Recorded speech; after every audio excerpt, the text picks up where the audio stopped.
హల్లెలూయా! ఎంతమంది ఆశతో వచ్చారండి? ఆయన సన్నిధికి ఎంతమంది ఆశతో వచ్చారు నిజంగా? ఓకే. సరే. రోమాపత్రిక 10వ అధ్యాయం 17వ వచనం.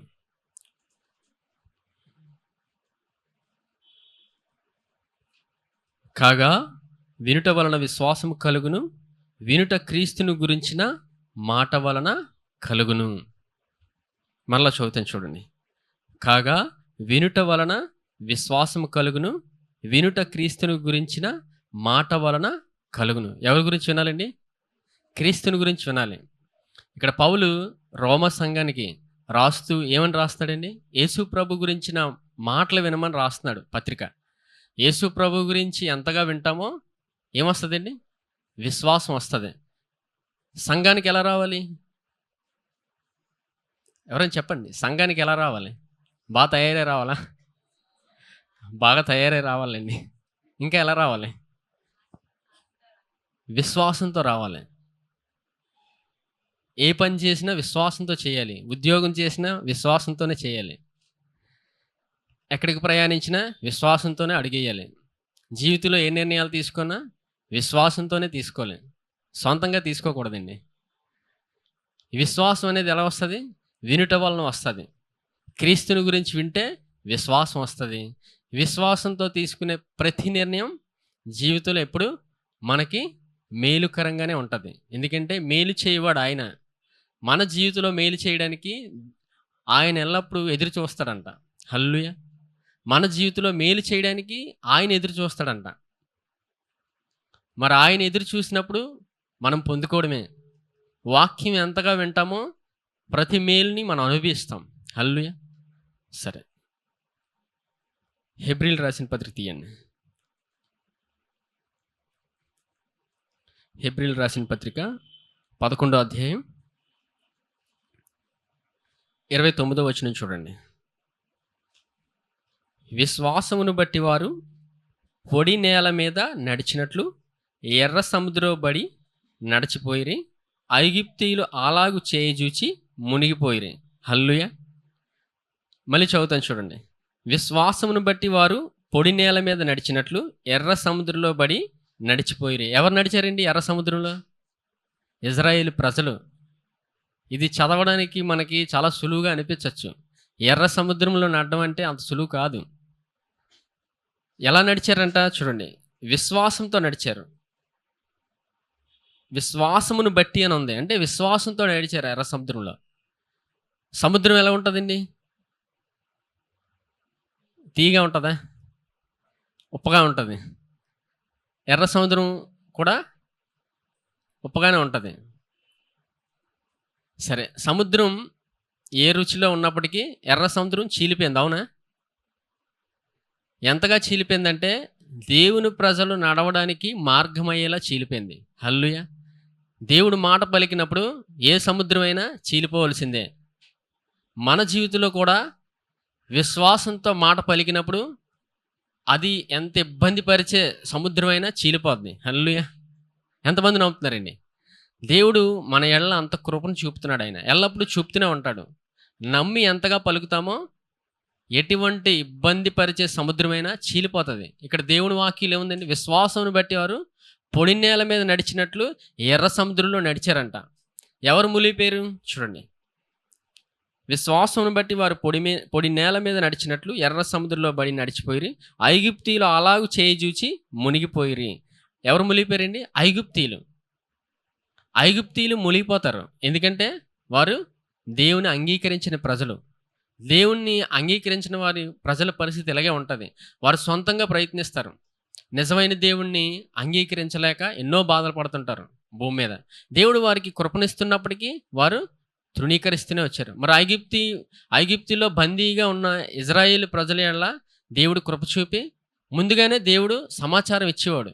ఎవరికి? ఐగుప్తి రాజుకి మోసే ద్వారా. దేవుని ప్రజలను విడిపించమని దేవుడు మోషేని పంపించి నా ప్రజలను విడిపించన్నప్పుడు ఫరో విడిపించాడండి. విడిపించలేదు. విడిపించక దేవుడు అప్పటికి ఎన్నో తెగుళ్ళు ఇచ్చేటప్పటికి అప్పటికి విడిపించలేదు. చివరికి ఒక భయంకరమైన చివరి తెగులు రాగా అప్పుడు వదిలారు. విడిచిపెట్టేప్పటికి అయినా వెంబడించారు. చివరికి ఎర్ర సముద్రంలో మునిగి చనిపోయారు. అలాగే మనల్ని కూడా ఈ భూమి మీద ఏ ఇబ్బంది పరిస్థితి అయినా, ఎటువంటి కష్టతరమైన పరిస్థితి అయినా మనల్ని ఇబ్బంది పెట్టడానికి ప్రయత్నించినప్పుడు ఈ భూమి మీద మనల్ని ఏమీ ముట్టుకోలేదు. హల్లెలూయా! ఆ విశ్వాసంతో మనం అడుగులు వేస్తూ వెళ్తున్నప్పుడు ఈ భూమి మీద మనం సులువుగా ప్రయాణించగలం. ఎందుకంటే దేవుడు నడిపించే విధానం.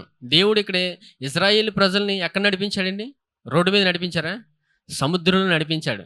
అది మన దేవుడు. హల్లెలూయా! ఆయన గాలిలో కూడా నడిపిస్తారు. ఆయన ఏమైనా చేయగలడు. మనం ఆయన్ని ఎంతగా నమ్ముతామో మన జీవితంలో ఆయన పనిచేస్తాడు. హల్లెలూయా! అందుకే యేసు ప్రభు గురించిన వాక్యం వింటే మనం ఎంతగా వింటుంటామో విశ్వాసం వస్తుంది. విశ్వాసం వచ్చినప్పుడు నమ్మకంలో ఎదుగుతాం. హల్లెలూయా! నమ్మకంలో ఎదుగుతామండి. నమ్మకం అనేది మనలో నుండి రావాలి. కానీ అది మన సామర్థ్యాన్ని బట్టి కూడా జరగదు. ఎంతగా యేసు ప్రభు గురించి తెలుసుకుంటామో విశ్వాసం వస్తుంది. విశ్వాసం ద్వారా మనం నమ్మకంలో ఎదుగుతాం. అందుకే యేసు ప్రభు వారు ఒక అద్భుతం చేస్తారు. లాజరు సందర్భంలో లాజరు చనిపోయిన తర్వాత 4 రోజులు చనిపోయిన లాజర్ని ఆయన తిరిగి లేపడానికి వచ్చినప్పుడు ఎవరు ఆపారు యేసుప్రభుని? చెప్పండి. సమాధి దగ్గరికి యేసుప్రభు వెళ్ళి ఆయన లేపడానికి ప్రయత్నిస్తున్నప్పుడు ఎవరు ఆపారు యేసుప్రభుని? మార్తే ఆపుతుంది. చూసారు, కొన్నిసార్లు దేవుడు అద్భుతం చేయడానికి వస్తారు. దేవుని వాక్యం తెలియకపోతే మనం దేవుడిని ఆపుతుంటాం. దేవుడు మన జీవితంలో ఎప్పుడు పని చేస్తూనే ఉంటాడండి. ఎప్పుడు పని చేయడానికి ఆయన మన జీవితంలో మేలు చేయడానికి వస్తాడు. అందుకే ఆయన ఒకటే చెప్తాడు మార్తాతో. అప్పటికి ప్రేమగా చెప్తాడు ఆయన, మార్తా నీవు నమ్మిన యెడల దేవుని మహిమను చూస్తావని. మరి ఆ నమ్మకం మనలోకి ఎలా వస్తుందంటే వాక్యం వినగా వినగా విశ్వాసంతో నిండుకొని ఆ విశ్వాసం, దేవుని యొక్క విశ్వాసం మనం నమ్మకంలో ఎదిగేలాగా ముందుకు తీసుకెళ్తుంది. విశ్వాసం అనేది ఎవరిదండి? విశ్వాసం ఎవరిది? దేవునిది, మంద కాదండి. విశ్వాసం అనేది వరం. హల్లెలూయా! విశ్వాసం అనేది ఏంటండి? వరం. ఆ విశ్వాసం అనే వరాన్ని మనం వాక్యం వినుట ద్వారా పొందుకోగలం. మనం సొంతంగా ప్రయత్నించిన ఇది నా విశ్వాసం, నీకు ఎక్కువ విశ్వాసం ఉంది, నాకు కొంచెం ఉంది. ఇద్దరము కొలత వేస్తారు కదండి. కొలత, నీకు ఎక్కువ విశ్వాసం ఉందా, నాకు కొంచెం విశ్వాసం ఉంది, నువ్వు విశ్వాసంలో ఎదగలేదు. ఎంతమంది విన్నారండి ఈ మాటలు? అందరూ వినే వచ్చాం, అవునా? నీ విశ్వాస జీవితం బాగాలేదు. ఈ మాటలు విని విని విని మనిషి అలిసిపోయాడు. ధర్మశాస్త్ర విధానంలో వెళ్ళినప్పుడు మనిషి చివరికి అలిసిపోతాడు. దేవుని కృపలో వెళ్ళినప్పుడు దేవుడు పనిచేసే విధానం చూస్తారు. హల్లెలూయా! అందులో అలసట ఉండదు, పరిగెట్టడమే. దేవుడు పరిగెట్టేస్తాడు మనల్ని. ఎప్పుడు పరిగెడతామంటే యేసుప్రభుని చూసినప్పుడు. యేసుప్రభుని మనం ఎంతగా చూస్తామో దేవుడు మనల్ని ముందుకు తీసుకెళ్తూనే ఉంటాడు. హల్లెలూయా! సరే, ఈ సందర్భం ఎందుకు చెప్పానంటే వాక్యం వినడం అనేది అంత ప్రాముఖ్యమండి. వాక్యం వింటేనే జీవితంలో మనం సులువుగా ముందుకెళ్ళగలం. ఎందుకు ఇంతగా వాక్యం గురించి ఇంత ప్రత్యేకంగా? వాక్యం అంటే ఎవరండి? ఆది యందు వాక్యం ఉండెను, వాక్యము దేవుని యొద్ద ఉండెను, వాక్యము దేవుడే ఉండెను. వాక్యమే దేవుడు. ఆయన గురించి మనం తెలుసుకుంటే మనం మన ఆలోచన విధానం ఎలా వెళ్తుంది, మనం ఏం చేస్తున్నాం అనేది మనకి ప్రతిదినము ప్రతిక్షణం మనకు అర్థమవుతుంది. చూడండి, ఎంతమంది వ్యవసాయం గురించి ఎంతమందికి తెలుసండి? ఇక్కడ వ్యవసాయం చేయడం కొంతమందికి తెలిసి ఉంటుంది. పల్లెటూరులో వ్యవసాయం ఎలా చేస్తారు? మొదట ఏం చేయాలండి? నేలని దున్నాలి, అవునా? ముందే విత్తనాలు వేస్తారా? ముందే విత్తనాలు వేయరు. నేలని దున్నాలి, తర్వాత విత్తనం వేయాలి, తర్వాత నీరు జరగాల్సిన ప్రక్రియ అంతా జరిగిన తర్వాత ఫలం వస్తుంది, తర్వాత కోత, అవునా? ఇది ప్రక్రియ. ఈ ప్రక్రియ ఎప్పుడు మారదండి. ఎందుకంటే మన ఆహారం ఇది. మనందరికీ తెలుసు ఆహారం ఎలాగ వస్తుందో, ధాన్యాలు ఎలాగ వస్తున్నాయో, బియ్యం ఎలాగ వస్తున్నాయి, ఇవన్నీ మనకు తెలుసు. ఆహారం ఎలాగ వస్తుందో, పంట పండితేనే మనకు ఆహారం. కానీ దానికి ప్రక్రియ ఉంది. అద్భుతం జరిగి బియ్యం వస్తుందండి? రాదు కదా. అద్భుతం జరిగి కందిపప్పు రాదు కదా. దేవుడు ఇస్తాడు, దేవుడు అద్భుతాలు చేస్తాడు. మరి ప్రక్రియ ఇది మనిషికి ఇష్టం ఉండదు. ప్రక్రియ అంటేనే మనిషికి ఇష్టం ఉండదండి. వ్యవసాయం చేసుకొని రైస్ తెచ్చుకోమంటే ఎంతమంది తెచ్చుకుంటారు? తెచ్చుకోం. అంటే ప్రక్రియ విధానం తెలుసు. ఇది మానవులుగా మనం తినే ఆహారం కానీ, మనం మన వనరులుగా ఎలా వస్తున్నాయో మనకు తెలుసు, ప్రక్రియ విధానం ఉందని. అలాగే వాక్యంలో దేవుడు ప్రక్రియను ఉంచాడు. ఆ ప్రక్రియ విధానం వెళ్ళినప్పుడు మనకు వాక్యం అర్థమవుతుంది, దేవుడు పనిచేసే విధానం అర్థమవుతుంది, లేకపోతే ఏమి అర్థమవుతుంది. అందుకు ఈరోజు దేవుని వాక్యంలో మనం, దేవుడు వాక్యం ద్వారా, ఆయన కృపా వాక్యం ద్వారా మనకి ఎలాగ వాక్యం ద్వారా నేర్పించి మనల్ని ముందుకి జీవితంలో తీసుకెళ్తారో, వాక్యంలోని ఆయన ఎలాగా పరిచర్యలో వెళ్ళే ముందు వాక్యాన్ని ఎలా బోధించారు, వాక్యాన్ని ఎలా ప్రజలకు వినిపించారు ఆయన అనేది మనం చూస్తే వాక్యం మనకు బాగా అర్థమవుతుంది. ఎంతమంది వాక్యం వింటున్నారండి ప్రతిరోజు? వాక్యం ఎంతగా వింటుంటామో అభివృద్ధి అనేది మనకు తెలుస్తుంటుంది వ్యక్తిగతంగా. వాక్యం వినే విషయంలో ఎవరైతే ఎక్కువగా వింటుంటారో సమయం దొరికినప్పుడల్లా అభివృద్ధి అనేది వినే వ్యక్తికి తెలుస్తుంటుంది. ఆలోచన విధానంలో మొదట ఆలోచన విధానంలోనే కనబడుతుంది. హల్లెలూయా. సరే చూడండి, మార్కు సువార్త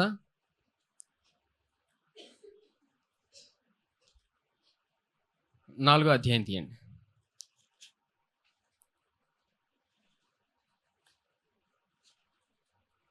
మార్కు సువార్త 4వ అధ్యాయం మొదటి నుంచి చూడండి. ఆయన సముద్ర తీరమున మరల బోధింపనారంభింపగా బహుజనులు ఆయన యొద్దకు కూడి వచ్చి ఉన్నందున ఆయన సముద్రంలో ఒక దోణి ఎక్కి కూర్చుండెను. జనులందరూ సముద్ర తీరమున నేల మీద నుండిరి. ఆయన ఉపమాన రీతిగా చాలా సంగతులు వారికి బోధించుచు తన బోధలో వారితో ఇట్లనెను, వినుడి. హల్లెలూయా. ఏమన్నారండి యేసుప్రభు వారు? వినుడి. యేసుప్రభు వారు ఎప్పుడు ఉపమాన రీతిలో మాట్లాడతారు. ఎలా మాట్లాడతారండి? ఉపమాన రీతిలో. ఉపమానం అనేది బోధ యేసుప్రభు వారు చేస్తున్నారంటే జ్ఞానం. అది ఉపమానం అనేదే జ్ఞానం. అందులో అనేక మర్మములు దాగి ఉంటాయి. అది వినగా వినగా అర్థమవుతుంది ఉపమానం అనేది. ఒక ఉపమానంలోనే దేవుడు అనేక మర్మాలు దాచి ఉంచాడు. ఈ ఉపమానం చదివిన వెంటనే నాకు ఈ వాక్యం తెలుసు అనుకోవడానికి ఏం లేదు. వాక్యం వింటుండగా దేవుడు బోధించే విధానం అర్థమవుతుంది. అందులో ఉన్న మర్మాలు మనకి దేవుడు బయలుపరుస్తాడు. నాకు తెలుసు అన్నప్పుడు మనం అక్కడతోనే అయిపోతున్నాం. అందుకే వాక్యం, తెలిసిన వాక్యం వచ్చినప్పుడు తెలుసు అని అయిపోకూడదు. దేవుడు ఏం నేర్పిస్తున్నాడు అనేది గ్రహించాలి. హల్లెలూయా. సరే చూడండి, 4వ వచనం 3 నుంచి చూడండి. వినుడి, ఇదిగో విత్తువాడు విత్తుటకు బయలు వెళ్ళెను. వాడు విత్తుచుండగా కొన్ని విత్తనములు త్రోవ ప్రక్కన పడెను. పక్షులు వచ్చి వాటిని మృంగివేసెను. కొన్ని చాలా మన్ను లేని రాతి నేలను పడెను. అక్కడ మన్ను లోతుగా ఉండనందున అవి వెంటనే మొలిచెను గాని సూర్యుడు ఉదయింపగానే అవి మాడి వేరు లేనందున ఎండిపోయాను. కొన్ని మొండ్ల పొదలలో పడెను. మొండ్ల పొదలు ఎదిగి వాటిని అణచివేసెను కనుక అవి ఫలింపలేదు. కొన్ని మంచి నేలను పడెను. అవి మొలిచి పెరిగి పైరై 30 దంతులుగాను 60 దంతులుగాను 100 దంతులుగాను ఫలించెను. హల్లెలూయా. చూడండి, వాక్యం చెప్పే ముందు వ్యవసాయం గురించి చెప్పాను, అంటే ఎలాగా ధాన్యం పండిస్తారనేది. ఆ సందర్భం మీకు అర్థమైతే ఇప్పుడు వాక్యం చెప్పబోయే వాక్యం అర్థమవుతుంది మీకు. మొదట నేల దున్నబడాలి, రెండోది విత్తనం జల్లాలి, మూడోది పంట కోయాలి. ఈ 3 విధానాలు తెలిసినప్పుడు ఇప్పుడు చెప్పబోయే వాక్యం చాలా బాగా అర్థమవుతుంది. ఎంతమంది ఆస్తా ఉన్నారండి? దేవుడు నేర్పించే విధానం చాలా అద్భుతంగా ఉంటుందండి. వాక్యం మనకు వినగా అర్థమవుతుంది. సరే, ఈ సందర్భంలో ఏంటంటే దేవుడు ఇక్కడ ఉపమాన రీతిగా ఒక విత్తనం కోసం మాట్లాడతాడు. యేసుప్రభు వారు విత్తనం గురించి వారికి ఉపమాన రీతిలో ఆయన బోధిస్తారు. ఈ విత్తనం గురించి అనేది మనం గడిచిన దినాల్లో మనం నేర్చుకున్నాం. ప్రాముఖ్యంగా ఏంటంటే క్షమాపణ గురించి ఉంటుంది. దేవుని యొక్క క్షమాపణ. ఆయన మనల్ని ఎంతగా క్షమించి, మనల్ని పాత, ప్రస్తుత, భవిష్యత్ ప్రతి పాపాన్ని ఆయన క్షమించి మనల్ని అందరినీ దినం నీతిమంతులుగా ఆయన తీర్చాడు. ఆయన క్షమాపణ గురించే ఉంటుందండి. దేవుని వాక్యాలు ఎప్పుడు ఆయన క్షమాపణ గురించి తెలుసుకుంటే మనకు వాక్యం అర్థమవుతుంది. ఆయన క్షమాపణని మనం ఎంతగా తెలుసుకుంటామో ఈ భూమి మీద మన ఎదుగుదల కనబడుతుంది. ఎందుకంటే భూమి మీద మనిషి తెలుసుకోవాల్సింది ప్రాముఖ్యమైనది ఏంటంటే క్షమాపణే. ఆయన శిలువ కార్యం గురించి తెలుసుకుంటే మనకు అన్నీ అర్థమవుతాయండి. ఎందుకంటే ఆయన వాక్యమై ఉన్నాడు. వాక్యమై ఉన్న దేవుని గురించి మనం తెలుసుకుంటే వాక్యం అర్థమవుతుంది. సరే చూడండి, ఇక్కడ ఈ సందర్భంలో విత్తనం చల్లాడండి. ఎవరు? విత్తువాడు. మొదట విత్తనం మనం చూసాం. చూడండి 4వ వచనం. వాడు విత్తుచుండగా కొన్ని విత్తనములు త్రోవ ప్రక్కన పడెను. పక్షులు వచ్చి వాటిని మృంగివేసెను. కొన్ని చాలా మన్ను లేని రాతి నేల పడెను. అక్కడ మన్ను లోతుగా ఉండనందున అవి వెంటనే మొలిచెను గాని, సూర్యుడు ఉదయింపగానే అవి మాడి వేరు లేనందున ఎండిపోయాను. కొన్ని ముండ్ల పొదల్లో పడెను. ముండ్ల పొదలు ఎదిగి వాటిని అణచివేసిన గనుక అవి ఫలింపలేదు. చివరగా మంచి నేలండి. మొదట ఏం జరిగిందండి? దారిన పడిపోయాయి. రెండోది రాతి నేల. మూడోది ముండ్ల పొదలు. నాలుగోది మంచి నేల. ఇక్కడ చూస్తే నేల గురించి మొట్టమొదట నేల గురించి కనబడుతుంది ఇక్కడ. అంటే దారిలో పడిపోయింది. అంటే ఇక్కడ ఉదాహరణకు తీసుకుంటే ఇక్కడ నేల అనేది హృదయం అండి. దేవుడు ఎప్పుడు మాట్లాడేది హృదయం కోసం మాట్లాడుతుంటాడు ఆయన. దేవుడు ఎప్పుడు మనలో ఏం చూస్తాడండి? హృదయాన్ని చూస్తాడు. దేవుడు ఆలోచన విధానం వేరు. ఆయన హృదయాన్నే చూస్తాడు. మనుషులు పైరూపాన్ని లక్ష్య పెడతారు. అందుకే సమూయేలుతో దేవుడు అంటాడు కదా, నేను హృదయాన్ని చూస్తాను, మనుషులైతే పైరూపాన్ని లక్ష్య పెడతారని. దేవుడు ఎప్పుడు హృదయాన్నే, యేసుప్రభు వారు కూడా ఇక్కడ హృదయం కోసం మాట్లాడుతున్నారు. ఇక్కడ ఈ 4 సందర్భాలు అదే. చివరికి వచ్చేటప్పటికి మంచి నేల అంటే మంచి హృదయం. అంటే ఇప్పుడు నాకు మంచి హృదయం లేదండి, మరి ఎలా తెచ్చుకోవాలని దేవుడు ఇచ్చాడండి. దేవుడు మనకు అన్ని సమృద్ధిగానే ఇచ్చాడు. కానీ జ్ఞానం తెలియనప్పుడు ఎలా మనం వాక్యం వినాలో, ఎలా వ్యవహరించాలో మనకు తెలియదు. ఇది వినగానే అర్థమవుతుంది. ఒక్కసారి వాక్యం వింటే అర్థమవుదండి, ఎప్పటికీ అర్థమవుదు. ఆదివారం వచ్చి నేను చక్కగా వాక్యం వినేస్తానంటే అర్థమవుదు, ఏమీ అర్థమవుదు. అర్థమైనట్టు ఉంటుంది కానీ అర్థం అవ్వదు. ఒక వాక్యాన్ని వినగా అందులో మర్మములు దేవుడు విప్పుతుంటే అప్పుడు అర్థమవుతుంది. అది పరిశుద్ధాత్మ దేవుడి పని. అందుకే వాక్యం వినాలి. మన సొంతంగా వినడానికి ప్రయత్నిద్దాం మనం వినలేము, దానికి కృప ఉండాలి. అందుకే ఒక సందర్భం చెప్పాను కదండి, కొంతమంది గంటే వినగలరు, కొంతమంది 10 గంటలు వినగలరు, కొంతమంది రోజంతా వినగలరు. ఇది కృప, దేవుడిచ్చిన కృపను బట్టే వినగలరు. అయినను ఆ విషయంలో వినగలిగే హృదయాన్ని దేవుడు అడిగినప్పుడు మనం వినగలం, వింటూనే ఉంటాం. వాక్యం వింటుంటే ఆ జీవితం చాలా, ఆ హృదయంలో ఉన్న ఆనందం మనుషులుగా చెప్పలేం. దేవుడు అంత గొప్ప ఆనందాన్ని హృదయంలో కుమ్మరిస్తాడు ఆయన. ఎందుకంటే దేవుడు ఎప్పుడు మన హృదయాన్నే చూస్తాడు, మనం హృదయంలో ఎంత ఆశపడుతున్నాం అనేది. సరే చూడండి, ఇక్కడ మొదట చూడండి, త్రోవ పక్కన పడిను మొదట, 2 రాతి నేలను పడిను, 3 ముండ్ల పొదల్లో పడిను, 4 మంచి నేల. ఇక్కడ చూస్తే నేల అనేది ఎలాగుందండి? ఇక్కడ ఒక నేల దారిలో పడిపోయి, రెండోది రాతి నేల అంటే రాతి గుండె, అవునా? మూడోది ముండ్ల పొద, మంచి నేల. ఇక్కడ చూస్తే నేల ఏం బాగోలేదు, నేల ఏమీ బాగోలేదు. ఇక్కడ చూస్తే ఇక్కడ నేర్చుకోవాల్సింది ఏంటంటే చూడండి, ఎందుకంటే మంచి నేలకు వచ్చేటప్పటికి ఆ నేల అంటే 30 దంతులుగా, 60 దంతులుగా, 100 దంతులుగా ఫలించిందంట. ఇక్కడ మీరు హృదయం అని ఎలా చెప్పగలరంటే చూడండి, సామెతలు తీయండి ఒకసారి. సామెతలు 12వ అధ్యాయం తీయండి.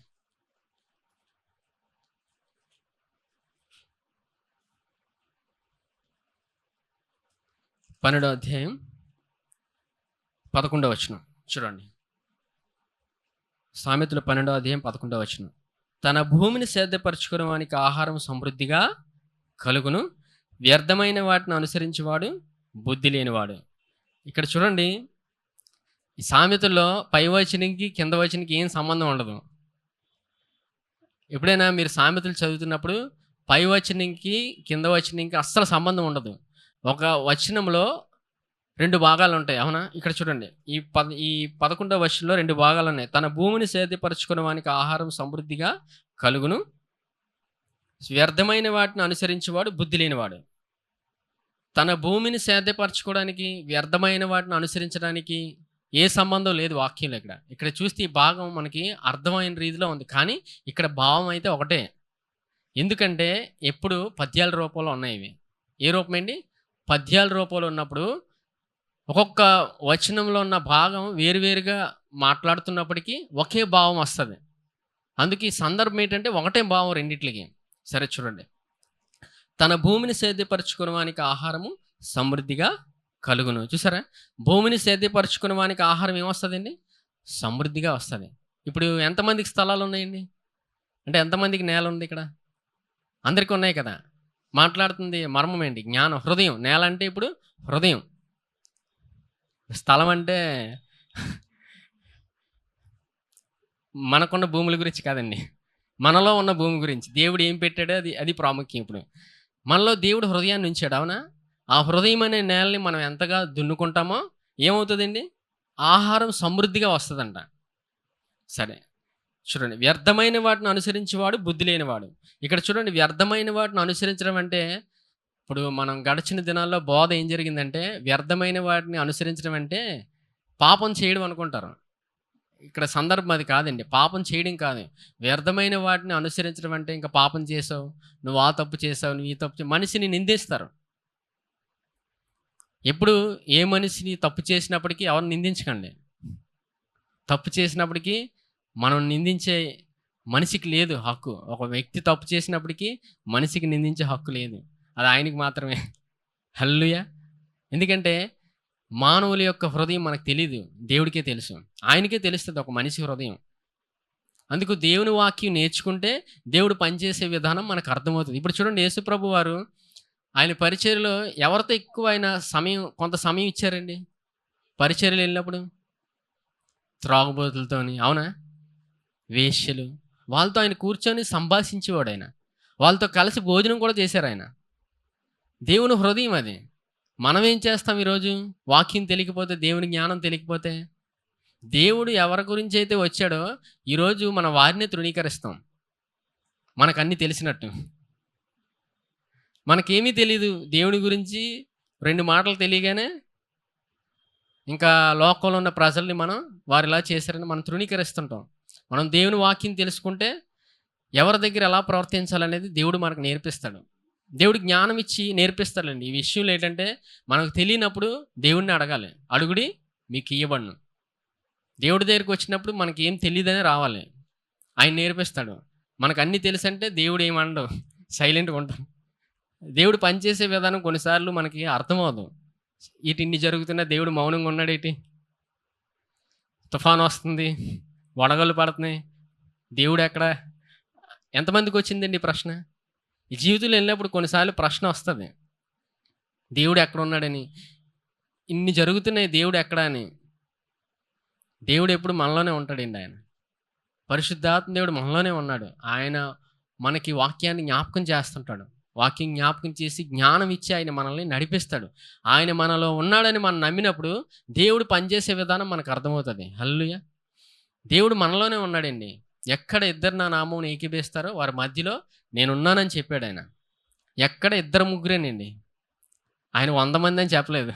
ఎక్కడ 2 ముగ్గురు నా నామమున ఏకీభవిస్తారో వారి మధ్యలో ఆయన ఉన్నానని చెప్పాడు. ఆయన ఉన్నాడండి. ఆయన మన మధ్యలో ఉండి పనిచేస్తుంటాడు. సంఘంలో ఏంటంటే, సంఘంలో ఆయన సంపూర్ణమైన మహిమ ఉంటుంది ఆయన. అందుకే సంఘంలోకి వచ్చిన వారు చాలామంది అద్భుతాలు చూస్తుంటారు. ఎందుకంటే ఆయన మహిమ పనిచేస్తుంటుంది. తర్వాత ఆయన పరిచర్యలో వెళ్తున్నప్పుడు ఎన్నో అద్భుతాలు చేశాడు ఆయన, అవునా? పరిచర్యలో ఎన్నో అద్భుతాలు. యూదులకి ఏం అర్థం అవ్వలేదు. ఆయన చేసే అద్భుతములు, మహత్కార్యములు అర్థమవక మళ్ళీ వచ్చి ఆయన్ని మాకేమైనా అద్భుతం చేస్తారని అడిగేవారు. దీన్ని బట్టి మనం ఏం తెలుసుకోవాలంటే, ఈ సందర్భాన్ని బట్టి చూడండి, వ్యర్థమైన వాటిని అనుసరించేవాడు బుద్ధి లేనివాడంటే హృదయంలో వాక్యం లేకపోవడం అండి. ఎంతమందికి అర్థమైందండి? వ్యర్థమైన వాటిని అనుసరించడం అంటే హృదయంలో వాక్యం లేకపోవడం. హృదయంలో వాక్యం లేకపోతే ఈ భూమి మీద నచ్చిన ఆచారాలు, నచ్చిన విధానాల్లోకి తప్పకుండా వెళ్ళిపోతాడు మనిషి. దేవుని వాక్యం లేనప్పుడు మనిషి విధానాలు ఉంటాయి. ఈ లోక సాంప్రదాయాలు, లోక జ్ఞానంలోకి మానవుడు అలా వెళ్ళిపోతూనే ఉంటాడు. సంఘంలోకి వచ్చినప్పుడు కూడా అదే జరుగుతుంది. అందుకు ఇక్కడ సందర్భం అది మాట్లాడుతున్నాడు. అందుకే చూడండి 11వ వచనం, తన భూమిని సేద్యపరచుకున్న వానికి ఆహారము సమృద్ధిగా కలుగును. తన భూమిని సేద్యపరచుకోవడం ఎలాగండి? వాక్యం వినగా వినగా.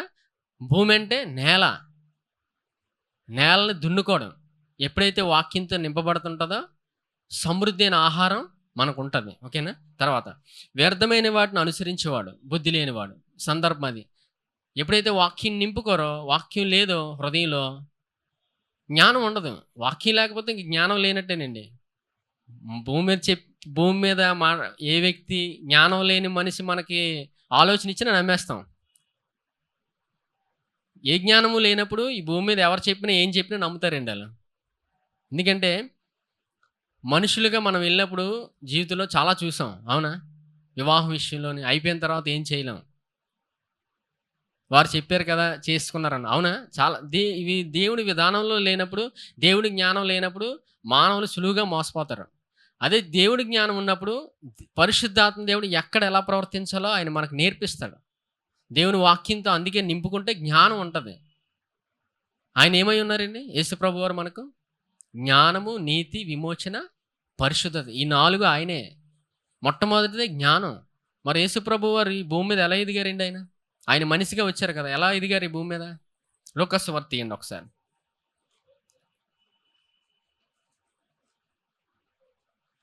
లూకా సువార్త 2:52 తీయండి.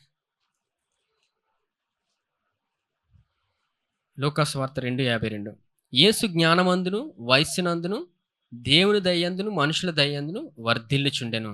ఇక్కడ దేవుని దయ కాదండి, కటాక్షము. రాసుకోండి. చూడండి మళ్ళీ చదువుతాను. యేసు జ్ఞానమందును, వయస్సునందును, దేవుని కటాక్షమందును, మనుషుల దయందును వర్ధిల్లుచుండెను. అంటే తెలుగులోని కొన్ని తెలుగు పదాలు వేరువేరుగా ఉన్నాయండి. ఇక్కడ కటాక్షం అని రాసుకోండి. సరేనా? ఇక్కడ మొట్టమొదటిది యేసు జ్ఞానమందున ఎదిగాడు ఆయన. జ్ఞానంలో ఎదిగారండి. ఎవరు? యేసు ప్రభు. ఆయన జ్ఞానంలో ఎదగడం అంటే ఆయన మానవుడిగా వచ్చారు. ఎలాగొచ్చారండి యేసు ప్రభు? మానవుడిగా వచ్చి జ్ఞానంలో ఎదిగాడు. ఆయన చేసి చూపించాడు. అవునా కదా? ఈరోజు మనల్ని కూడా జ్ఞానంలో ఎదగమంటున్నాడు. మరి జ్ఞానంలో ఎదగమన్నప్పుడు మనం జ్ఞానంలో ఎదగాలి. వాక్యం విని. వాక్యం ఎంతగా వింటామో జ్ఞానంలో ఎదుగుతాం. ఎక్కడ ఎలా ప్రవర్తిస్తాలో, ఏం చేయాలో మనకు తెలుస్తుంటది. సరే. సరే సందర్భంకి వచ్చేయండి. మార్కు సువార్త 4వ అధ్యాయం.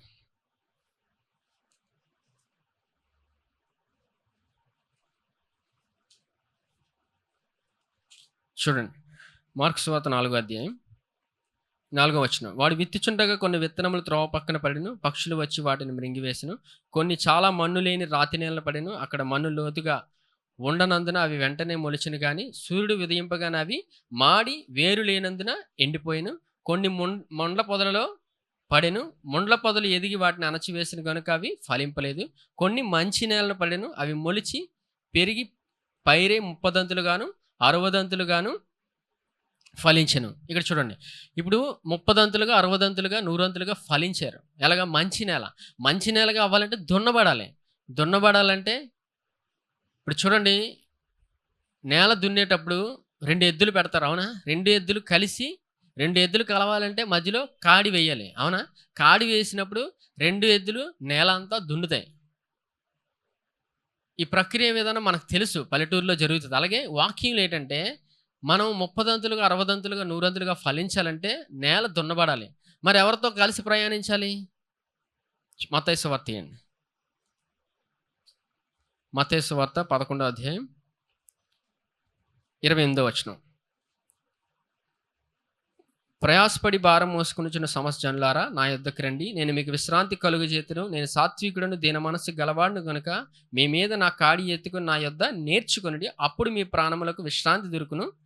ఏలయనగా నా కాడి సులువుగాను నా భారము తేలికగాను ఉన్నది. ఆయన ఒక కాడిస్తారండి. ఆ కాడిచ్చినప్పుడు ఆయనతో కలిసి మనం ప్రయాణిస్తాం. ఎంతమందికి అర్థమైందండి? ఈ నేల, మన హృదయం అనే నేల దున్నుకోవడం అంటే యేసు ప్రభుతో కలిసి నడవాలి. ఆయన మనకు నేర్పిస్తాడు. ఆయన మనకి నేర్పించి మనల్ని ముందుకు తీసుకెళ్తాడండి. అంటే కాడంటే కృప అనే కాడి. ఇప్పుడు చూడండి, దేవుడు మానవుడు కలాలంటే మధ్యలో ఏముండాలి? సిలువ కార్యం ఉండాలి. బలి అర్పణ జరగాలి. ఎందుకంటే దేవుడు పరిశుద్ధుడు. దేవుడు పరిశుద్ధుడు అయినప్పుడు పాపి అయిన మనిషి దేవుడి దగ్గరికి వెళ్ళలేడు. దేవుడి దగ్గరికి వెళ్ళాలంటే ఏం జరగాలండి? సిలువ కార్యం ఉండాలి. ఎంతమందికి అర్థమైందండి? సిలువ కార్యం ద్వారా మాత్రమే దేవుడి దగ్గరికి మానవుడు వెళ్ళగలడు. యేసు ప్రభు సిలువ కార్యం ద్వారా మనము ఆయన ఇచ్చే కాడి ఎత్తుకొని ఆయనతో ప్రయాణిస్తున్నాం. ఇప్పుడు ఆయన మనకు అంత కృపనిచ్చాడు. ఆయన ఆ కాడి ఏంటంటే కృప అనే కాడి. కాడి అంటే ఏంటండి? కృప అనే కాడి ఎత్తుకుంటే మనం ఈ భూమి మీద ఆయనతో ప్రయాణిస్తాం. ప్రయాణించినప్పుడు ఈ హృదయం అనే నేలని దున్నుకుంటాం. ఆయన ఈ నేలని సరిచేస్తాడు వాక్యం ద్వారా. అందుకు ఎప్పుడైతే మనం వాక్యం వింటుంటామో ఈ హృదయం అనే నేల దున్నబడుతుంది. ఎంతమందికి అర్థమైందండి?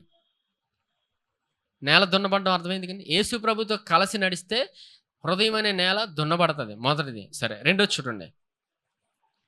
రెండో ప్రక్రియ మత్తయి సువార్తకు రండి.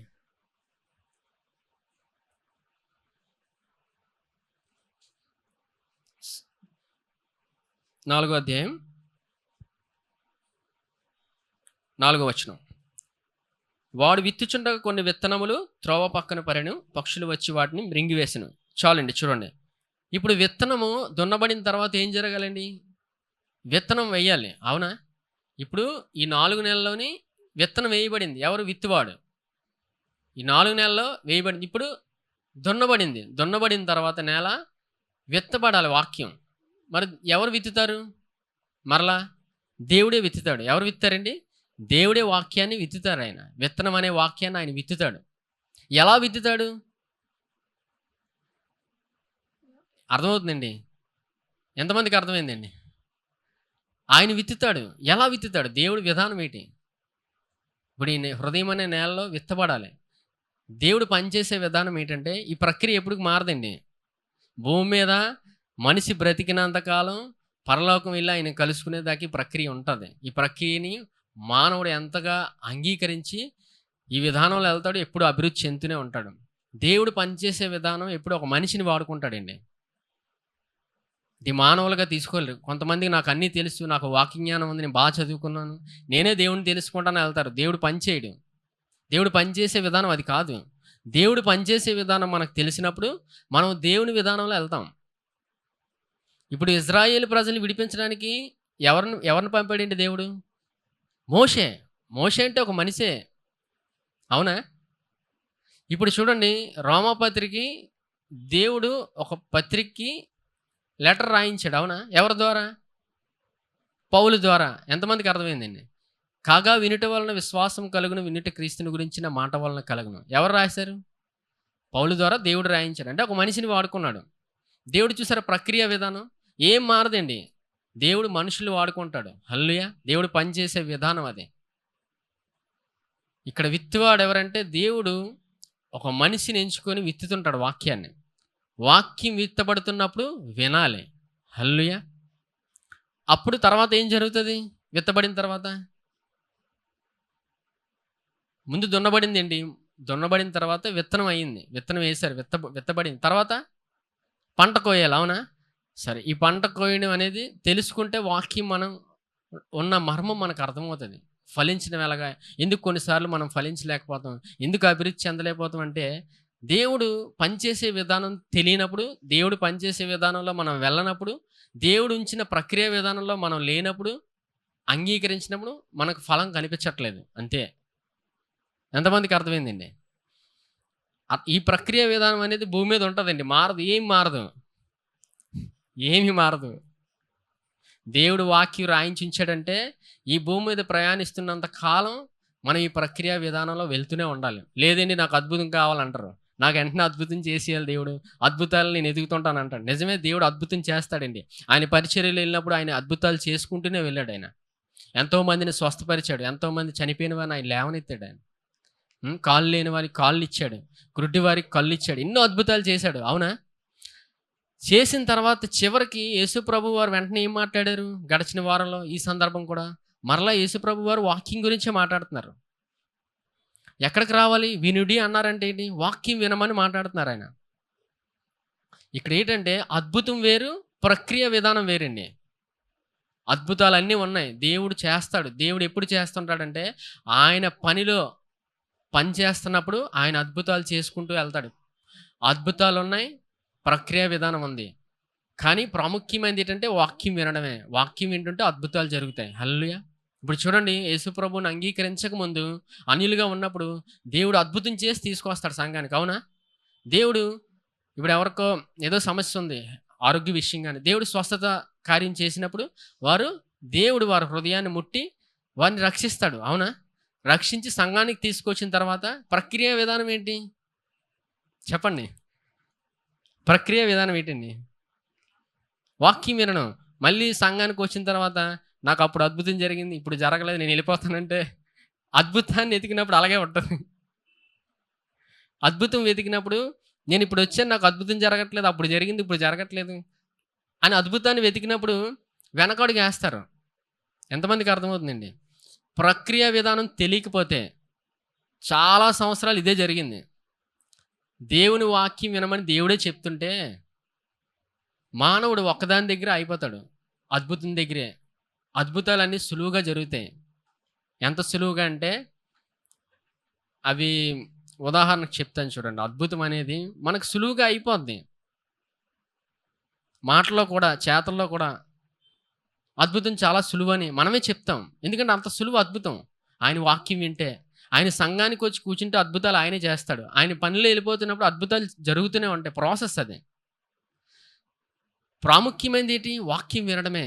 దేవుడు ఆయన పరిచర్యలో వెళ్తున్నప్పుడు యేసుప్రభువారు అద్భుతాలు చేసుకుంటూ ఎళ్లి ఒక మాట చెప్తారు. చూడండి. యోహాను సువార్త 15వ అధ్యాయం తీయండి.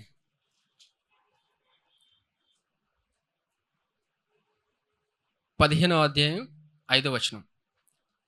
ద్రాక్షవల్లిని నేను, తీగలు మీరు. ఎవడు నా యందు నిలిచిండునో, నేను ఎవడి యందు నిలిచిండునో వాడు బహుగా ఫలించును. నాకు వేరుగా ఉండి మీరేమియూ చేయలేరు. ఎవడైనను నా యందు నిలిచి ఉండని ఎడల వాడు తీగలు బయట పారవేయబడి ఎండిపోవును. మనుషులు అటు వాడిని పోగు చేసి అగ్నిలో పారవేతురు, అవి కాలిపోవును. నా యందు మీరును, మీ యందు నా మాటలను నిలిచి ఉండిన ఎడల మీకేది ఇష్టమో అడుగుడి, అది మీకు అనుగ్రహింపబడును. చూసారా? ఆయనకి వేరుగా ఉండి మనం ఏం చేయలేం. ఎంతమందికి అర్థమవుతుందండి? యేసుప్రభు మనల్ని రక్షించుకొని సంఘానికి తీసుకొచ్చిన తర్వాత ప్రక్రియ విధానం ఉంది. ఆయన మాటలు వినుటూ ఈ భూమి మీద ప్రయాణిస్తున్నప్పుడు సులువుగా వెళ్ళగలం, ఫలిస్తామని ఆయనే చెప్తున్నాడు ఇక్కడ. నాకు వేరుగా ఉండి మీరేం చేయలేరని. ఆయనకి వేరుగా వెళ్ళిపోవడం అంటే ఈ భూమి మీద దేవుని వాక్యం వినకుండా నేను చేయగలను, నేను సాధించగలను, నాకు ఆ సామర్థ్యం ఉంది అనుకొని మన సొంతంగా వెళ్ళడం ధర్మశాస్త్రం. మరి దేవుని మాటలు విని వెళ్ళడం అంటే విశ్వాసంతో అడుగులు వేయడం. హల్లెలూయా. ఆయన మాట వింటే విశ్వాసం వస్తుంది. విశ్వాసంతోనే అడిగేస్తాం. సంఘానికి వచ్చినప్పుడు విశ్వాసంతోనే రావాలి. ఉద్యోగం చేసినప్పుడు విశ్వాసంతోనే చేయాలి. భూమి మీద ఎలా ప్రయాణించినా, ఏ విధానం వెళ్ళినా విశ్వాసంతోనే అడిగేయాలి. సొంతంగా వెళ్తానంటే ఏమీ జరగదు. సొంతంగా మనిషి వెళ్తున్నాడంటే ఆయనకి వేరుగా వెళ్ళిపోతున్నారు. ఎంతమందికి అర్థమైందండి? అందుకే ఎప్పుడు వేరుగా వెళ్ళిపోకూడదు. ఆయన మాటలు వింటున్నామంటే ఆయనతో కలిసి మనం ప్రయాణిస్తున్నాం. ఆయనతో కలిసి ప్రయాణించినప్పుడు ఫలము ఎంత అద్భుతంగా ఉంటుందో దేవుని వాక్యంలో ఆయన రాయించి ఉంచాడు. ఆయన మనకి వాక్యం అర్థమవుతున్నప్పుడు జ్ఞానంతో నింపబడుతున్నాం. ప్రతిదినము వాక్యం విని మనం ఫలించి అభివృద్ధి చెందుతాం. మనం ఎల్లప్పుడూ అభివృద్ధి చెందుతాం. ఆ విధానం అర్థమైనప్పుడు మనం ఎలా ముందుకు వెళ్ళాలో మనకు తెలుస్తుంటుంది. సరే, ఇప్పుడు ఫలం చూద్దాం. చూడండి, ఇప్పుడు ఫలం ఏంటండి? మంచి నేల 30 దంతులుగా, 60 దంతులుగా, 100 దంతులుగా ఫలిస్తుంది. అవునా? ఎంతమందికి కావాలి? దేవుని అద్భుతమైన కృప అండి. అంత అద్భుతమైన కృపను వాక్యంలో ఆయన ఉంచాడు. ఆయన వాక్యం వినగా వినగా మనకు అర్థమవుతుంది. చూడండి, హెబ్రీయులు రాసిన పత్రిక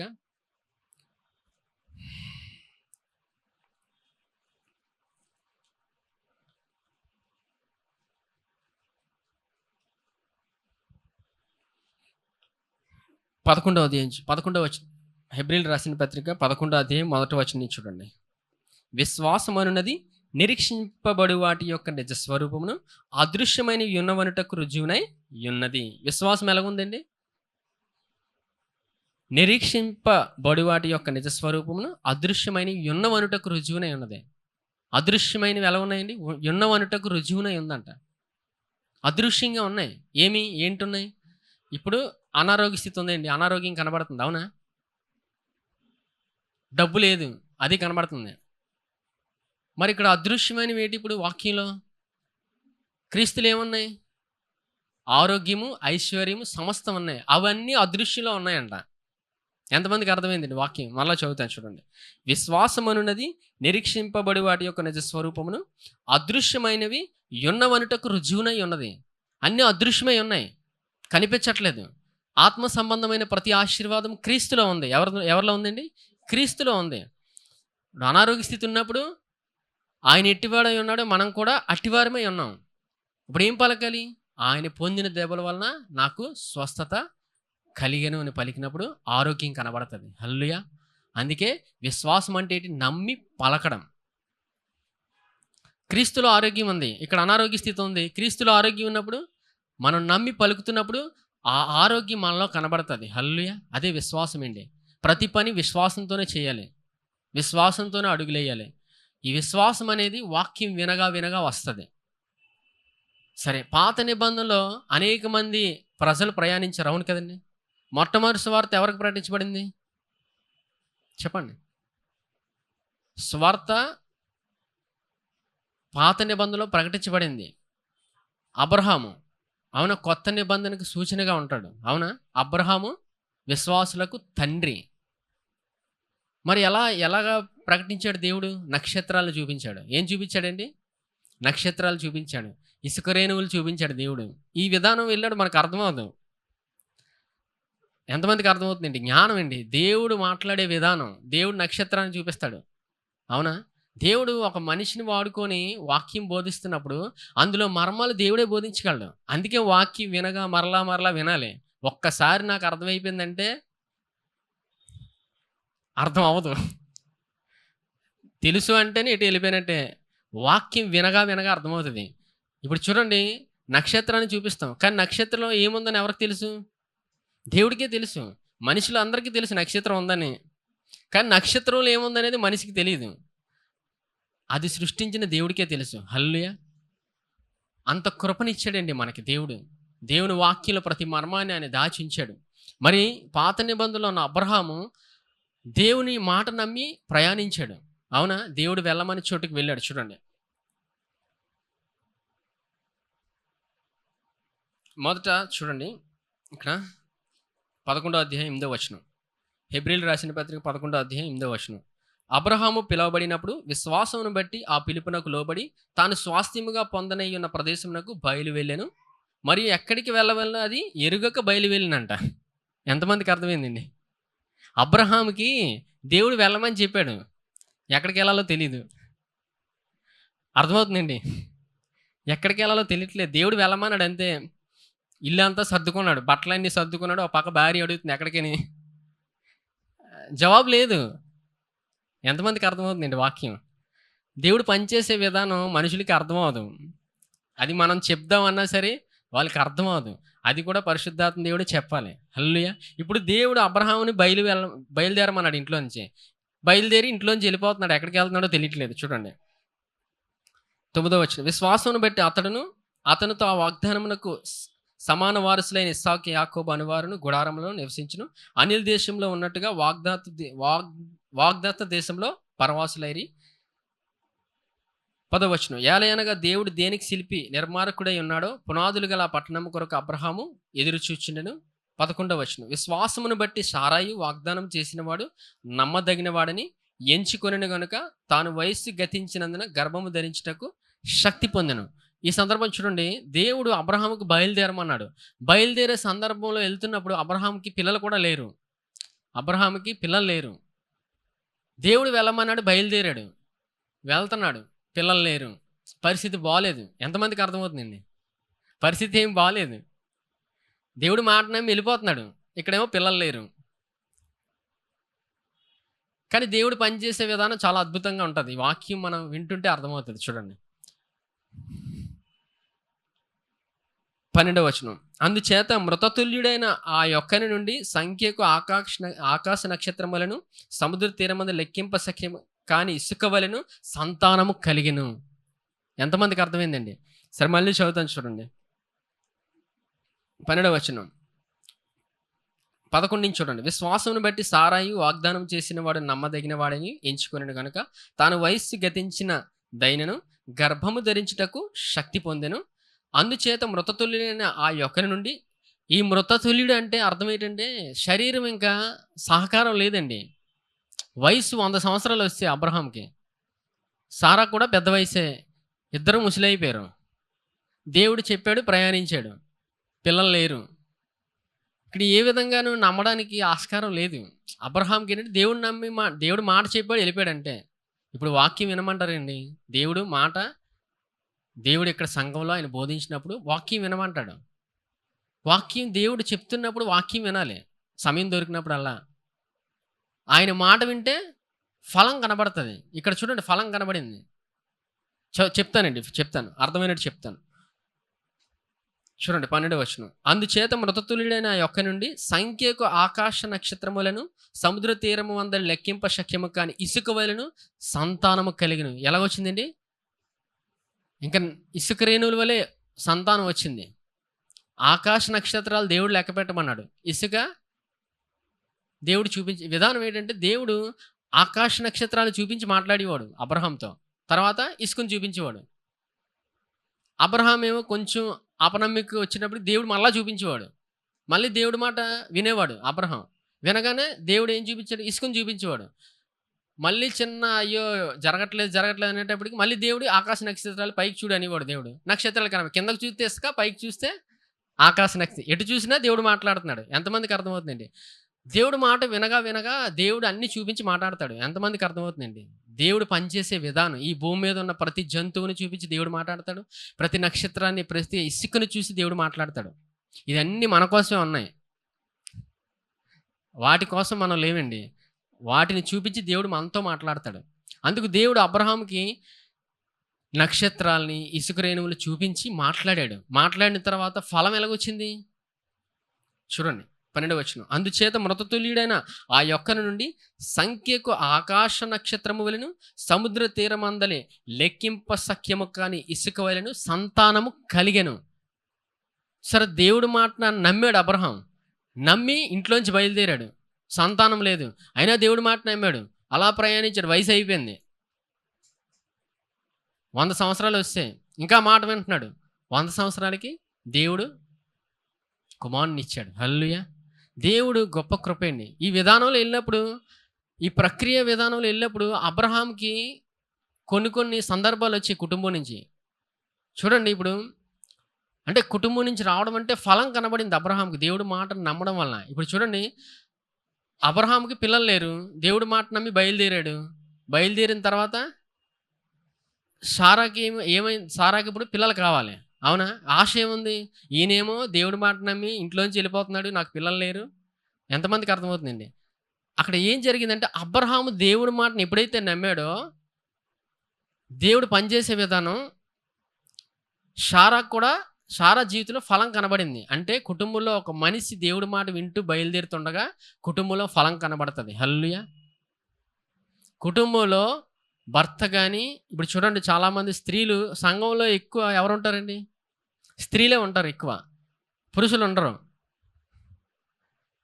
ఇప్పుడు భార్యలకున్న సమస్య ఏంటంటే, మా భర్త రావట్లేదని సంఘానికి. ప్రతి ఒక్కరికి సమస్య ఉంటుంది. ఇప్పుడు ఫలం ఏంటంటే ప్రక్రియ విధానం. సంఘానికి వచ్చిన స్త్రీలు వాక్యం విన్నప్పుడు అద్భుతం ఎవరు చేస్తారు? ఇప్పుడు దేవుడు చేస్తాడు. ఈ ప్రక్రియ విధానం మారదండి. అబ్రహాం దేవుడి మాట విని బయలుదేరాడు. దేవుడు పిల్లలు ఇచ్చారు. ఎవరికి ఇచ్చారండి? సారాకి ఇచ్చాడు, అవునా? ఆ సంతానాన్ని ఇసుకరేణి వలె ఇచ్చాడు, అవునా? దేవుడు పనిచేసే విధానం మనం వాక్యం వినగా అర్థమవుతుంది. అందుకు వాక్యం వింటుంటే, కుటుంబంలో ఒకరు వాక్యం వింటున్నప్పుడు కుటుంబంలో ఉన్న మనుషుల జీవితంలో ఫలం కనబడుతుంటుంది. ఎందుకంటే వాక్యం వినుట ద్వారా మాత్రమే ఆ వ్యక్తిని కూడా దేవుడే తీసుకొస్తాడు. అందుకే వాక్యం వినడం అనే ప్రక్రియ అనేది చాలా ప్రాముఖ్యం. ఈ ప్రక్రియ విధానం భూమి మీద ఉన్నంత కాలం మారదు. ఈ ప్రక్రియ విధానం కొనసాగుతూనే ఉంటుంది. దేవుడు ఒక మనిషిని వాడుకొని వాక్యాన్ని బోధిస్తుంటాడు. ఆ వాక్యం బోధిస్తున్నప్పుడు మనం వాక్యం వినగా జ్ఞానంతో నింపబడతాం. ఇది ప్రక్రియ విధానం. దేవుడు మాట మనం నమ్ముతున్నప్పుడు అబ్రహాం జీవితంలో ఎలాగైతే ఫలం కనబడిందో, మనందరి జీవితంలో ఫలం కనబడుతుంది. పంట కోస్తాం. హల్లెలూయా! అందుకు దేవుని మాటని మనం ఎంతగా వింటుంటామో ఫలం అనేది ఖచ్చితంగా మనం చూస్తాం.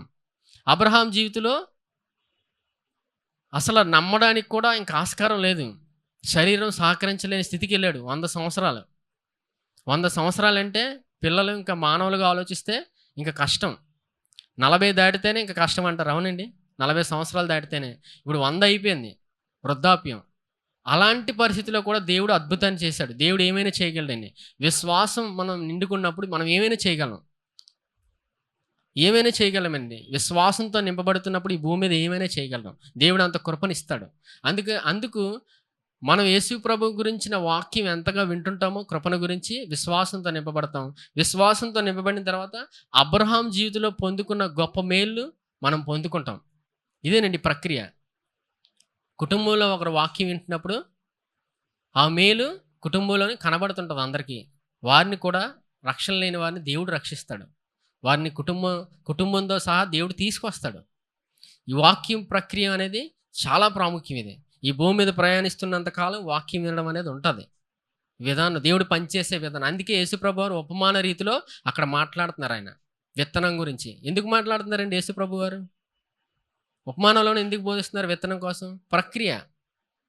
క్షమాపణ గురించి ఎంతగా తెలుసుకుంటామో మనకి ఈ భూమి మీద అన్నీ అర్థమవుతాయి. అందుకే యేసుప్రభు వారు విత్తనం కోసం మాట్లాడారు. విత్తనం ఎప్పుడైతే మంచి నేలలో పడుతుందో 30 దంతులుగా, 60 దంతులుగా, 100 దంతులుగా ఫలిస్తాం. ఎంతమందికి అర్థమవుతుందండి? 30 దంతులుగా, 60 దంతులుగా, 100 దంతులుగా అబ్రహాం వలె ఫలిస్తాం. అబ్రహాం ఎప్పటివాడు? పాత నిబంధన వాడు. పాత నిబంధనలో ఉన్న అబ్రహామే దేవుడి మాటను నమ్మి బయలుదేరాడు. చిన్న ఒడిదుడికి వచ్చిన దేవుడి మాట వెంటనే దేవుడు మాట్లాడేవాడు. నేను నీ సంతానాన్ని ఇస్రాయేలు వలె చేస్తానని. నక్షత్రాలు చూపించి దేవుడు మాట్లాడేవాడు. ప్రతిదాన్ని ఈ భూమి మీద ఉన్న సృష్టిని దేవుడు చూపించి మనతో మాట్లాడుతుంటాడండి. ప్రతిదాన్ని. అందుకు మన వాక్యం వింటుంటే 30 దంతులుగా, 60 దంతులుగా, 100 దంతులుగా ఫలిస్తాం. ఆ స్థితి ఎలా ఉన్నా సరే అండి. అసలు మనం నమ్మడానికి కష్టంగా ఉంటుంది. కానీ దేవుడు పనిచేసే విధానం పనిచేస్తున్నప్పుడు మానవుని ఊహకు కూడా అందదు. అంత అద్భుతంగా ఉంటుంది దేవుడు పనిచేసే విధానం. అందుకే ఈ ప్రక్రియ విధానం వెళ్ళినప్పుడు అద్భుతం కనబడుతుందండి. ఈ ప్రక్రియ విధానం అనేది మారదు. అందుకే ఎల్లప్పుడూ వాక్యం వింటున్నప్పుడు 30 దంతులుగా, 60 దంతులుగా, 100 దంతులుగా ఫలిస్తాం. హల్లెలూయా! ఎంతమందికి అర్థమైందండి? అందుకు ఎంతగా కృపను గురించిన వాక్యం మనం వింటుంటామో మన జీవితంలో ఫలించి అభివృద్ధి చెందుతాం. 30 దంతులుగా, 60 దంతులుగా, 100 దంతులుగా. హల్లెలూయా! ఎంతమందికి అర్థమైందండి? దేవుడు పనిచేసే విధానం. అందుకు ఆయన గురించి, సిలువను గురించిన వార్త మనం ఎంతగా వింటామో, క్షమాపణ గురించి మన జీవితంలో ఎల్లప్పుడూ అభివృద్ధి చెందుతాం. ఆలోచన విధానంలో దేవుడు పనిచేసే విధానం అర్థమవుతుంది. మనం ఖచ్చితంగా తప్పకుండా దేవుడే మనల్ని ముందుకు తీసుకెళ్తుంటాడు. 30 దంతులుగా, 60 దంతులుగా, 100 దంతులుగా ఆయన ఫలింపజేస్తాడు మనల్ని ఆయన ఫలింపజేస్తాడు. అదే దేవుడు మనకిచ్చిన గొప్ప కృప. అందుకు మనం ఎంతగా వాక్యం వింటుంటామో దేవుడు మనల్ని అబ్రహాము వలె ముందుకు తీసుకెళ్ళి మన జీవితంలో ఎప్పుడు మేలులు చేస్తూ మనల్ని అనేక మందికి ఆశీర్వాదకరంగా చేస్తాడు. హల్లెలూయా! ఎంతమంది అవ్వాలని ఉందండి? ఆయన మనల్ని అనేక మందికి ఆశీర్వాదకరంగా చేస్తాడు. ఇది మనందరికీ దేవుడిచ్చిన గొప్ప కృప. హల్లెలూయా! వాక్యము ఆదియందు వాక్యము ఉండెను, వాక్యము దేవుడి యొద్ద ఉండెను, వాక్యము దేవుడే ఉండెను. వాక్యం ఎవరండి? యేసుప్రభువే. అవునా? వాక్యము 30 దంతులుగా, 60 దంతులుగా, 100 దంతులుగా ఫలించునని ఉంది. అంటే ఒక్క వాక్యమే. వాక్యమనుందా? వాక్యములనుందా? వాక్యము అంటే ఒక్క వాక్యమే. అంటే కృపావాక్యము. హల్లెలూయా! చూడండి, భూమి మీద ఒక నేల మీద విత్తనం వేసినప్పుడు ఫలిస్తుంది. ఒక విత్తనం వేసినప్పుడే. అవునా? ఫలించిటి భూమి మీద విత్తనం వేసినప్పుడు ఫలిస్తుంది. అన్ని విత్తనాలు వేస్తే కొన్ని రావు. ఎంతమంది తెలుసండి? భూమి మీద విత్తనం వేసినప్పుడు ఫలిస్తుంది. కొన్నిసార్లు నేల ఒప్పుకోదు ఒక్క విత్తనంకే. అవునా? ఎంతమందికి అర్థమవుతుందండి? అలాగే మానవులుగా వెళ్తున్నప్పుడు ఏం జరుగుతుందంటే దేవుడు కృపావాక్యాన్ని వినమని మనకి ఎంతగానో చెప్తున్నాడు ఆయన. మనుషులుగా ఏం చేస్తున్నామంటే జ్ఞానం లేక అన్నీ వింటున్నాం. అన్నీ జ్ఞానం లేక దేవుడు కృపావాక్యాన్ని ఎంతగానో ప్రకటిస్తున్నాడు. కృపావాక్యం వినమని ఒక్క వాక్యమే. కానీ మానవుడు జ్ఞానం లేక అనేక వాక్యాలు నేను తెలిసేసుకుంటానని ప్రయత్నిస్తుంటారు. ఎంతమందికి అర్థమవుతుందండి? నేను అన్నీ తెలుసుకుంటానని. దానివల్ల ఏ ఉపయోగం ఉండదు. ఒక్క వాక్యమే, అదే కృపావాక్యము. కృపను గురించిన ఒక్క వాక్యము వింటే జీవితంలోని ఫలం అనేది ఎంత అద్భుతంగా ఉంటుందో మనం చూస్తాం, అనుభవిస్తాం. హల్లెలూయా! సరే, ఈ సమయంలో రొట్టె ద్రాక్షరసం తీసుకుందాం. ఈ రొట్టె ఆయన శరీరానికి సాదృశ్యంగా ఉంది. మానవులందరి కొరకు ఆయన సిలువ మీద ప్రతి బాధను భరించాడు, ప్రతి శిక్షను భరించాడు. ఆయన మనం ఆరోగ్యంగా ఉండాలని ఆయన ఆరోగ్యాన్ని మనకిచ్చాడు. ఆయన మన బాధ అంతటిని తీసుకొని ఆయన ఆరోగ్యాన్ని మనకిచ్చాడు. మన మానసిక వేదన అంతటిని ఆయన తీసుకొని ఆయన గొప్ప కృపను, ప్రశాంతతను, సమాధానాన్ని మనకిచ్చాడు ఆయన. అందుకే సమయంలో ఆయన పొందిన దెబ్బల వల్ల నాకు స్వస్థత కలుగుచున్నదని నమ్మి తీసుకోండి. ఈ పాత్రలోనిది ఆయన రక్తానికి సాదృశ్యంగా ఉంది. మానవులందరి కొరకు ఆయన రక్తాన్ని ఎంతగానో చిందించాడు. ప్రతి మానవుడు రక్షించబడాలని ఆయన రక్తాన్ని చిందించాడు. ఈ దినం ఆయన మనలందరినీ రక్షించుకొని ఆయన సంఘానికి తీసుకొచ్చి ఆయన కృప కలిగిన వాక్యాన్ని మనకి వినిపించాడు. ఇంత కృపను మనకిచ్చాడు సంఘానికి. అందుకే సమయంలో ఆయన రక్తంతో మనల్ని కడిగి నీతిమంతులుగా తీర్చాడని ఆయన నమ్మంటున్నాడు. అందుకే సమయంలో నేను యేసుక్రీస్తునందు దేవుని నీతిని నమ్మి తీసుకోండి.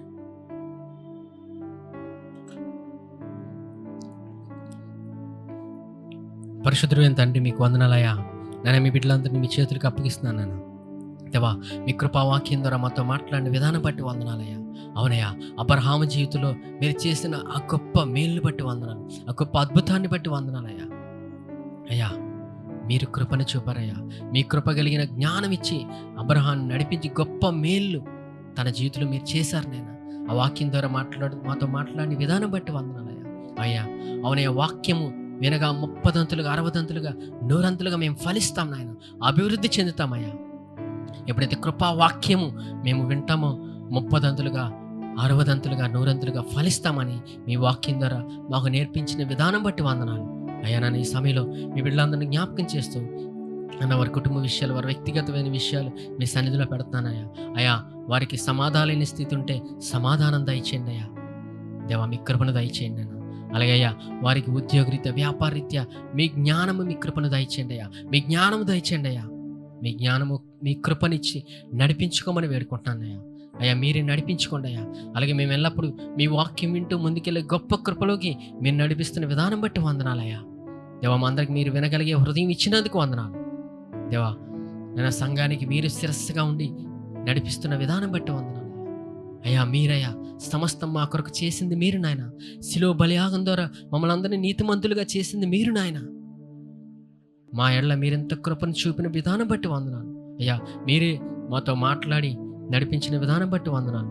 ఈ సమయంలో కూడా మీ బిడ్డలందరినీ జ్ఞాపకం చేస్తూ నాన్న, మీరే మమ్మల్ని అందరినీ నడిపించి మీరే మహిమ ఘనత పొందుకోమని నజరేయుడైన యేసుక్రీస్తు నామములో అడిగి వేడుకుంటున్నాం తండ్రి, ఆమేన్. యెహోవా నిన్ను ఆశీర్వదించి నిన్ను కాపాడునుగాక. యెహోవా తన సన్నిధి కాంతి ఉదయింపచేసి నీకు సమాధానము కలుగజేయునుగాక. యెహోవా తన సన్నిధి కాంతి ప్రకాశింపచేసి నిన్ను కరుణించునుగాక. ఆమేన్.